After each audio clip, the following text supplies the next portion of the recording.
रुतबा हमारे सर को तेरे संविधान से मिला है, रुतबा हमारे सर को तेरे संविधान से मिला है, ये सम्मान भी हमें तेरे संविधान से मिला है। औरों को तो मिला है मुकद्दर से मिला है, औरों को तो मिला है मुकद्दर से मिला है, हमें तो मुकद्दर भी तेरे संविधान से मिला है, हमें तो मुकद्दर भी आपके विचारों से मिला है, आपके विचारों से मिला है। जय जोहार दोस्तों। पंडाल में बैठे मेरे भाई बहन, प्यारे बच्चों, महिलाओं, मंच पर बैठे सम्मानित साथीगण, आज यहाँ पर हमारा आदिवासी समाज तो है ही सही, एससी समाज के भाई भी हैं, ओबीसी भाई भी हैं, मुस्लिम भाई भी हैं और राजपूत भाई भी हमारे बीच में हैं। और एक लंबे अरसे बाद सभी समाजों की उपस्थिति में मैं अपनी बात रख रहा हूं। तो आप सभी इस कार्यक्रम में पधारे और सभी वक्ताओं को आपने सुना और अभी भी हमारे बहुत अच्छे वक्ता दोनों विधायक भाई भी मौजूद हैं, उनको आप भी सुन करके जाइएगा। दोस्तों, हमने बहुत बातें सुनी, सबने कहा कि ऐसा होना चाहिए, ऐसा नहीं होना चाहिए, ऐसा होता तो ऐसा होता। और इन सभी बातों का मोल है, बहुमूल्य बातें हैं, लेकिन क्या कारण है कि हम लोग आज तक एकता के सूत्र में नहीं बच पाए? उसका कोई तो कारण होगा। आज हमारी जमीन छीनी जा रही है, हमारे साथ शोषण होता है, अत्याचार होता है, यह परिणाम है। कारण क्या है? यदि कारणों की खोज करोगे तब आप इस देश के मूल मालिक बनोगे, तब शासन करती जमात बनोगे। लेकिन हम लोग कभी कारणों पर चर्चा नहीं करते। एक 5वीं का बच्चा भी जानता है, बुखार आया, मलेरिया आया, क्या कारण है? तो वो जानता है मच्छर के काटने से आया। और मच्छर में भी मादा एनोफाइलिस ने काटा तब, और उसके भी पेट में एक वायरस होता है, जीवाणु होता है, उसकी वजह से मादा एनोफाइलिस मलेरिया होता है। तो इसका डायग्नोस होता है, जांच होती है, इसके बाद इलाज होता है, तब जाकर के मलेरिया खत्म होता है। तो हमारे समाज की यह दशा है, उसका कारण क्या है? इस कारणों की खोज आज तक किसने किया? यह है बड़ा सवाल। जहां तक मैंने देखा है आज तक, मैं भी 2002 से समाज में काम कर रहा हूं और इसी ग्राउंड में हम एक कार्यक्रम में आए थे 2001 में। तब हम नए नए नौकरी लगे थे और आज पहली बार यहां से बोल रहा डायस से। लेकिन मैं कहना चाहता हूं, इतने लंबे अरसे 2002 से गिनोगे तो 22 साल हो गया, आज तक ना एससी के लोग आदिवासियों से जुड़ना चाहते हैं, न ओबीसी के लोग आदिवासियों से जुड़ना चाहते हैं। दूसरों की तो बात ही छोड़ दीजिए। जब भी चर्चा होती है आदिवासी का नाम लास्ट में आता है। ये आज भी आपने सुना होगा। क्या ये मैं सही कह रहा हूं? क्या आदिवासी लास्ट आदमी है? क्या इस देश में आदिवासी पहला आदमी है?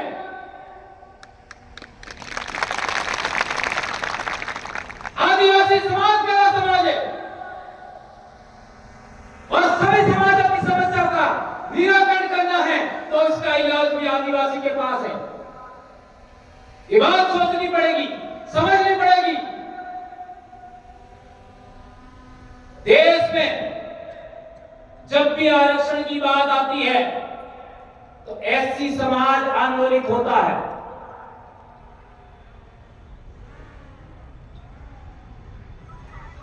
लेकिन अन्य समाज आंदोलित नहीं होती, अपेक्षा करती। और पिछले 10-12 साल के जनजागरण के बाद जब भी आरक्षण की बात आती है एससी समाज के साथ आदिवासी भी आंदोलित होता है।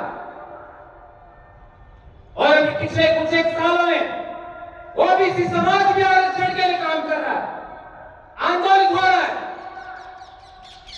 और मेरे भाई गुजर भाई ने बताया था जाटों के बच्चे भी मारे गए, गुजरों के बच्चे मारे गए, मराठों के बच्चे मारे गए, पाटीदारों के भी बच्चे मारे गए। अर्थात ओबीसी समाज ने भी आरक्षण के लिए बलिदान दिया। लेकिन मैं कुछ और कहना चाह रहा हूं।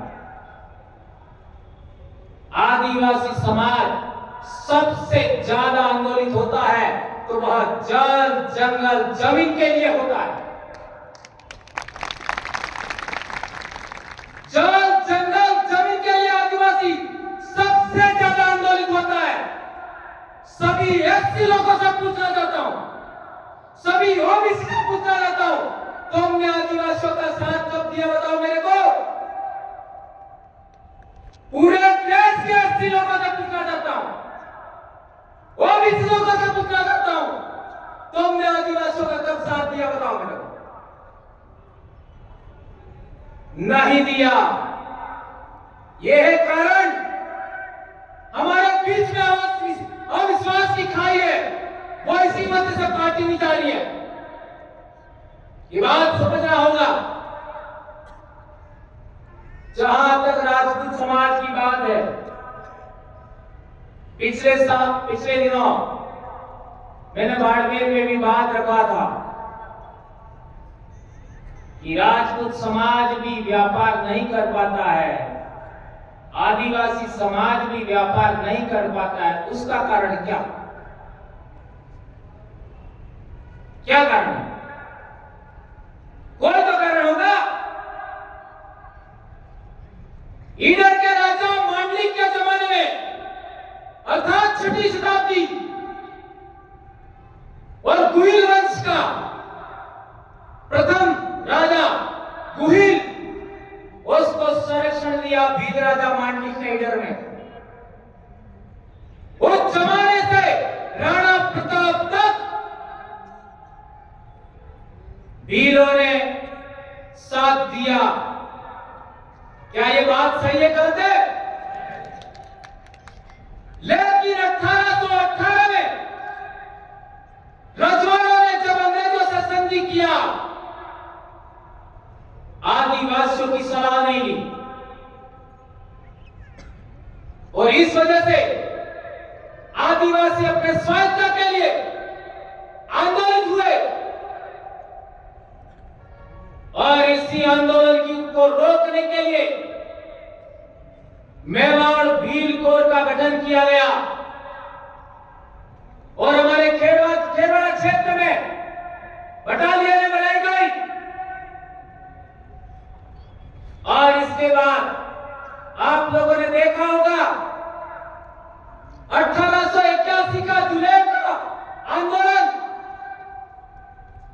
1913 का मानगढ़ आंदोलन, 1922 का पांचदरिया का आंदोलन और 1922 का ही लिलुड़ी पटरी का आंदोलन में हमारे हजारों लोग मारे गए।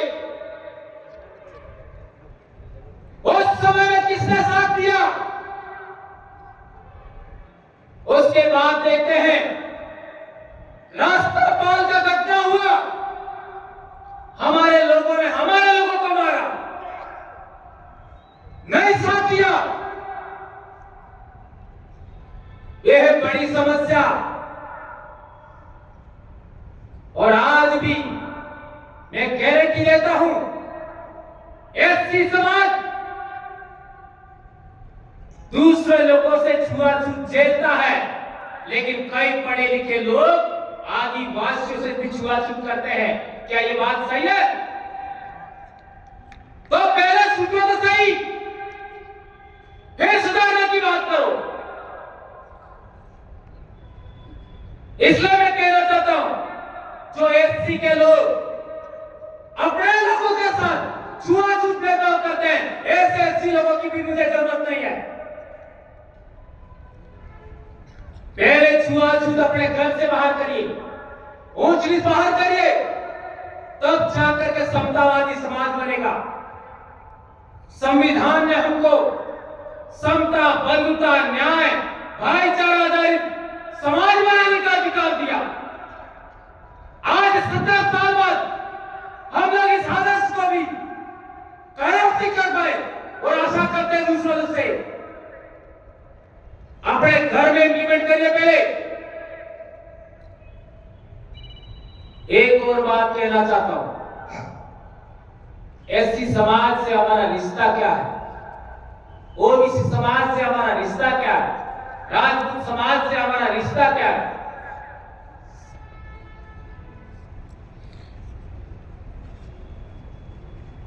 चौथी शताब्दी में चीन का यात्री फाहियान भारत में आया था। चौथी शताब्दी में उसने कहा, अपनी डायरी में लिखा, मथुरा का वर्णन करते हुए, मथुरा से पश्चिम में मरुभूमि के आसपास जितने देश हैं वह सभी बौद्ध मतावलंबी है। इसका अर्थ क्या हुआ? राजस्थान, गुजरात, कुछ महाराष्ट्र, आपका हरियाणा का इलाका, मध्य प्रदेश का इलाका, महाराष्ट्र का इलाका, सिंध का इलाका, वहां के सभी राजा बौद्ध मतावलंबी थे। ये फाहियान ने बोला, और यही बात वैनसांग ने बोला 7वीं सदी में। तो आज की तारीख में जो राजे महाराजे जो धर्म मानते हैं वो कब आया? ये सोचने वाली बात है। ये दो चीनी यात्रियों ने कहा कि यहां के राजा बौद्ध मतावलंबी है, इसका मतलब भील राजा भी बौद्ध मतावलंबी थे, और आज का जो राजपूत समाज है उनके पूर्वज भी बौद्ध मतावलंबी थे। इसलिए आज देश भर में मूल निवासी क्षत्रिय महासंघ बना है, छात्र धर्म की बात हो रही है। यह अभूतपूर्व और क्रांतिकारी कदम है दोस्तों। हमारे देश का कल्चर, हमारे देश की संस्कृति, आज अरब के यात्री आए अरब इलाके से, उन्होंने भी लिखा है भारत में समनीय धर्म था। अभी समनीय धर्म क्या है? बौद्ध धर्म को ही समन धर्म कहते हैं, सम्यक कल्चर कहते हैं। और जहां तक बौद्ध धर्म की बात करते हो तो आदिवासी धर्म को सबसे पहले समझना पड़ेगा। कैसे? आप में से कितने लोग हैं जिन्होंने तारा देवी का नाम सुना? बताओ, आप ऊंचा करो। तारा देवी किसी ने नहीं सुना। आप लोगों में से हाथ ऊंचा करके बताओ, हारिनी देवी का नाम कितने लोगों ने सुना? किसी ने नहीं भी सुना। यह है बड़ी समस्या। तारा देवी बौद्ध देवी है, बद्रियान शाखा की, और इसी को आज की तारीख में काली देवी भी कहते हैं। कितना नाम सुना? अब तो पता होगा ना। इसका इतिहास हमें जानना होगा।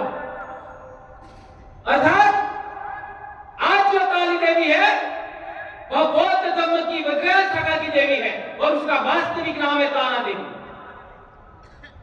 अब दूसरा बात है हारिकी देवी। राजपूत समाज में भी, एससी समाज में भी बहुत सारे लोग हैं, बहुत सारे वंश हैं। वो कहते हैं कि हम हारिकी के वंशज हैं, मानव गोत्र के वंशज हैं। कौन थी हारिकी देवी? हारिकी देवी को जब विंध्याचल पर स्थापित किया गया तो उसी को विंध्यवासिनी कहा गया, उसी को ही विजासन देवी कहा गया और उसी को ही विजाहन कहा गया। अब बताओ कितनों ने नाम सुनाई? मैं परमार हूं, मेरी कुलमताई विजाहन है, अर्थात मैं हारिती का वंशज हुआ। और आप अपना अपना पता कर लेना।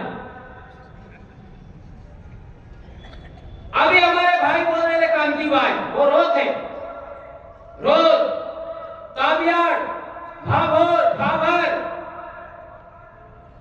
एक गोत्र के लोग हैं। वो आज की तारीख में भेड़ माता की पूजा करते हैं, वो कुल देवी मानते हैं। भेड़ माता का वास्तविक नाम आज भी हमारे लोग हारेण माता ही बोलते हैं। और ये हारेण माता, ये वह भी हारिती का ही नाम है, वो भी हारिती के वंशज है। दो हुए, दो बड़े गोत्र। तीसरा, जितने भी खराड़ी है उनकी कुलमताई क्या है? कुंवारी अम्बा।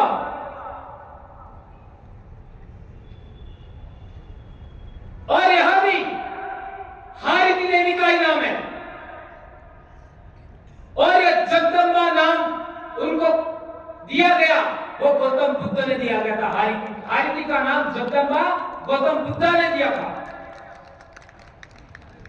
और कई सारे राजपूत समाज भी हारिती के उपासक है। और इसी के अंदर उदयपुर के जो राजे महाराजे थे उनको भीलों ने साथ क्यों दिया, यहीं पर इतिहास निकलेगा। लेकिन इसका आज मैं जवाब नहीं दूंगा। क्या कारण था? अभी कच्चा गड़ा है, थोड़ा और पक्का हो जाए।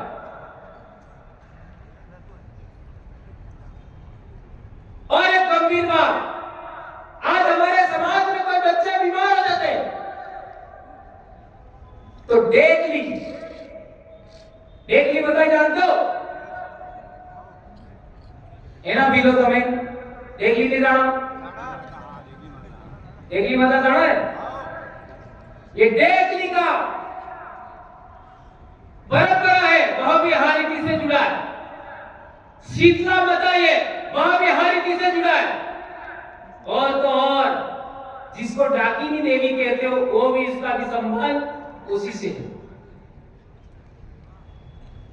इसका मतलब है बौद्ध धर्म का संबंध आदिवासियों की जड़ों से भी है। और बड़ी बात कहना चाहता हूं कि बौद्ध धर्म के अंदर महायान शाखा में मूर्ति पूजा का विधान है, लेकिन आदिवासी परंपरा में मूर्ति पूजा नहीं है।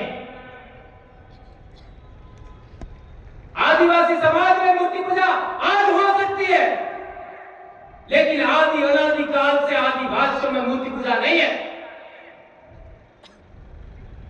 इसके बहुत सारे प्रमाण आज भी हमारे समाज में मिलेंगे।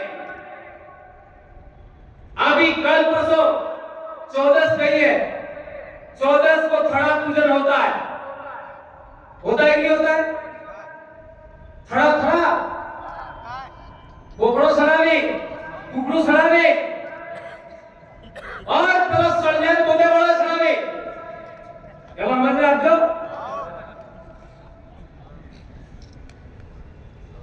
और पेड़ों के नीचे आपका पत्थर करते हैं, उसको झारखंड में सरना बोलते हैं। इसके लिए एक और रेफरेंस देना चाहूंगा। जो लोग ननमा है,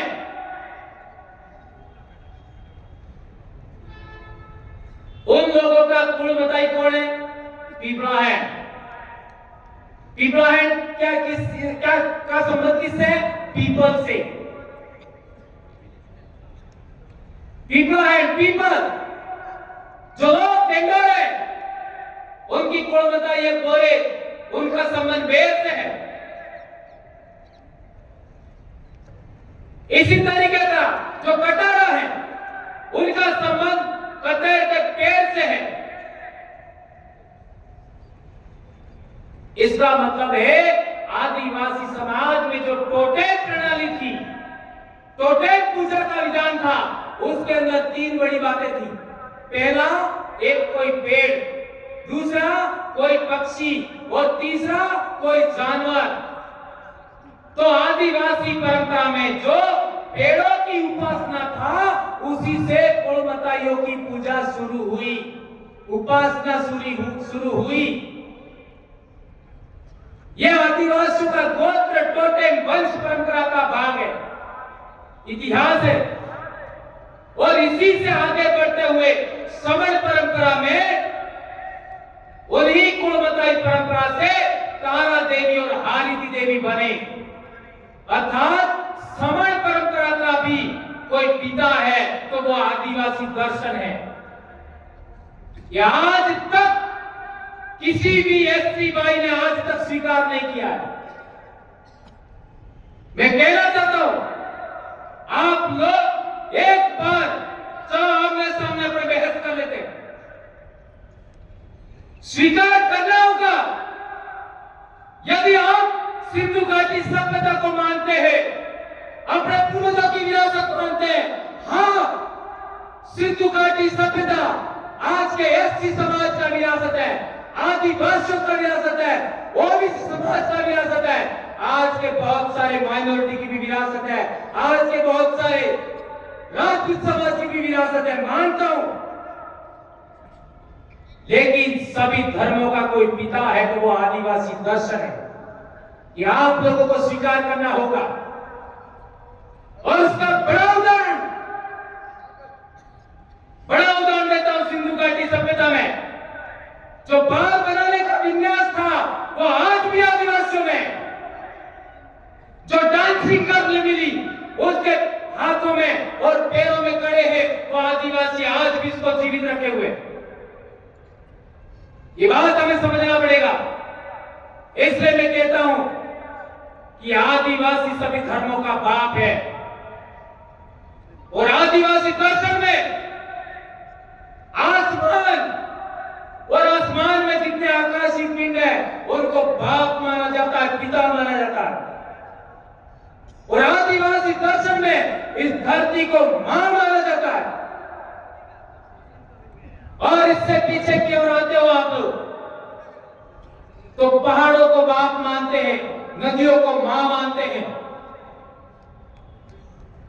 यह है प्रकृति पूजा। इससे भी आगे आते हो तो पूर्वज पूजा है। और पूर्वज पूजा के अंदर हम लोग गौतम बुद्ध को भी अपना पूर्वज मान सकते हैं, सम्राट अशोक को अपना पूर्वज मान सकते हैं, और आपका हमारे जो जितने राजे महाराजे हुए उनको भी अपना पूर्वज मान सकते हैं, बाबा साहब अंबेडकर को भी अपना पूर्वज मान सकते हैं। ये बात हमको समझना होगा दोस्तों। लेकिन सबसे पहले आदिवासी, इसके बाद 27 बुद्ध, 28वें गौतम बुद्ध, इसके बाद मौर्य साम्राज्य, इसके बाद अन्य। इस तरीके का इतिहास जब तक भारत में खड़ा नहीं होता, 50 साल और इंतजार करो, एकता नहीं होगी। क्योंकि सच्चा ट्रैक पकड़ा ही नहीं है, सच्चा ट्रैक पकड़ा ही नहीं। हम लोग भी अपने अंदर अंदर छुआछूत नहीं छोड़ा, आपका भेदभाव नहीं छोड़ा। इसका जीता जागता नमूना है। एक और उदाहरण लास्ट में, हमारे लोग बारिश के दिनों में साटा आपाना में तो ही बना साटा आबा दूसरी असल एनी पूजा થાય આસી વાત કે છૂટી આપણે મડોળ મકી અટલીક થઈ જાય અર્થાત 500 પાનાની થઈ જાય પછી લીલવણ કરે કોકડો મારે रविवार में लड़े। इसके बाद यदि बारिश नहीं आती है तो बारिश लाने के लिए भी पूजा है,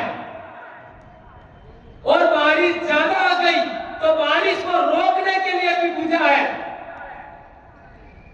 और यदि बारिश ज्यादा आने से गांव में समाज में रोग रगड़ा हो गया तो रोग रगड़ा रथ भी निकालते हैं गांव के बॉर्डर पर।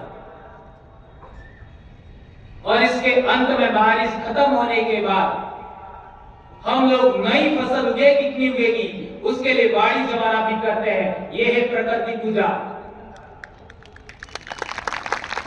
और यह पूरी दुनिया में था। वर्षा की पूजा, बादल की पूजा, बिजली की पूजा, हवाओं की पूजा, एक प्रकृति पूजा और पूर्वज पूजा, दो पूजा मिलकर के आदिवासी धर्म बनता है। और सभी धर्मों का निचोड़ देखना है तो 3 महत्वपूर्ण बातें समझनी पड़ेगी। एक, प्रकृति है, प्रकृति के नियम है, और तीसरा पूर्वज है। इन तीनों को मिलाओ, ये आदिवासी धर्म है और ये सभी धर्मों का बाप है। कोई माइकल इस पर यदि सवाल जवाब करना चाहता है, आ जाओ बाबूलाल परमार के सामने। 10 मिनट में टाई टाई फिस नहीं हो तो कहना मेरे को।